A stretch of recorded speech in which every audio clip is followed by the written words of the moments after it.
নমস্কার। কবিগুরু রবীন্দ্রনাথ ঠাকুরের বীরপুরুষ মনে করো যেন বিদেশ ঘুরে মাকে নিয়ে যাচ্ছি অনেক দূরে। তুমি যাচ্ছ পাইকিতে মাঝে জয় চালু একটু প্রভাব করে। আমি যাচ্ছি আমার ঘোড়ার পরে টক বকিয়ে তোমার পাশে পাশে।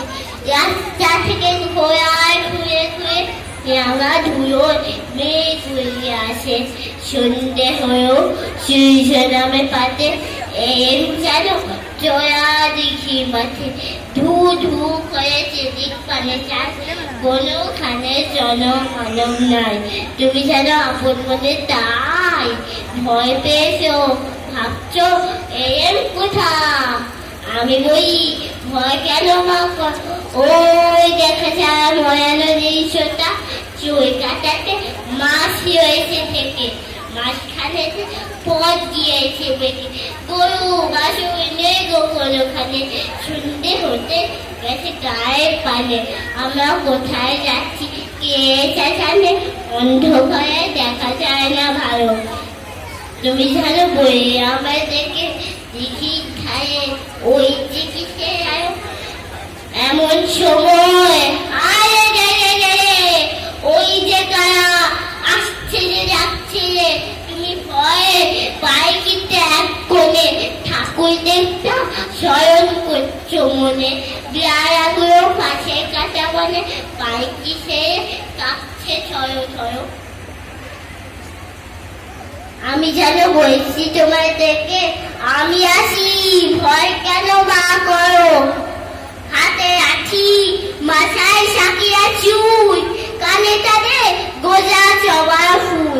আমি বই দাঁড়া খবরদার এক পা কাছে আসি যদি এই যে দেখ আমার দরবার টুকিও করে দেবো তোদের এসে।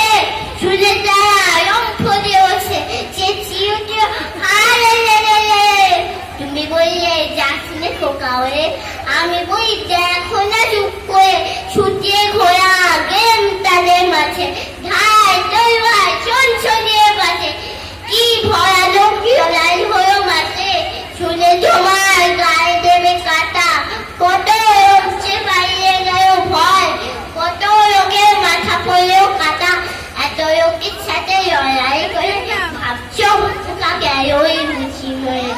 আমি তখন রক্ত মেখে থেমে বসিয়েছে লড়াই গেছে থেমে।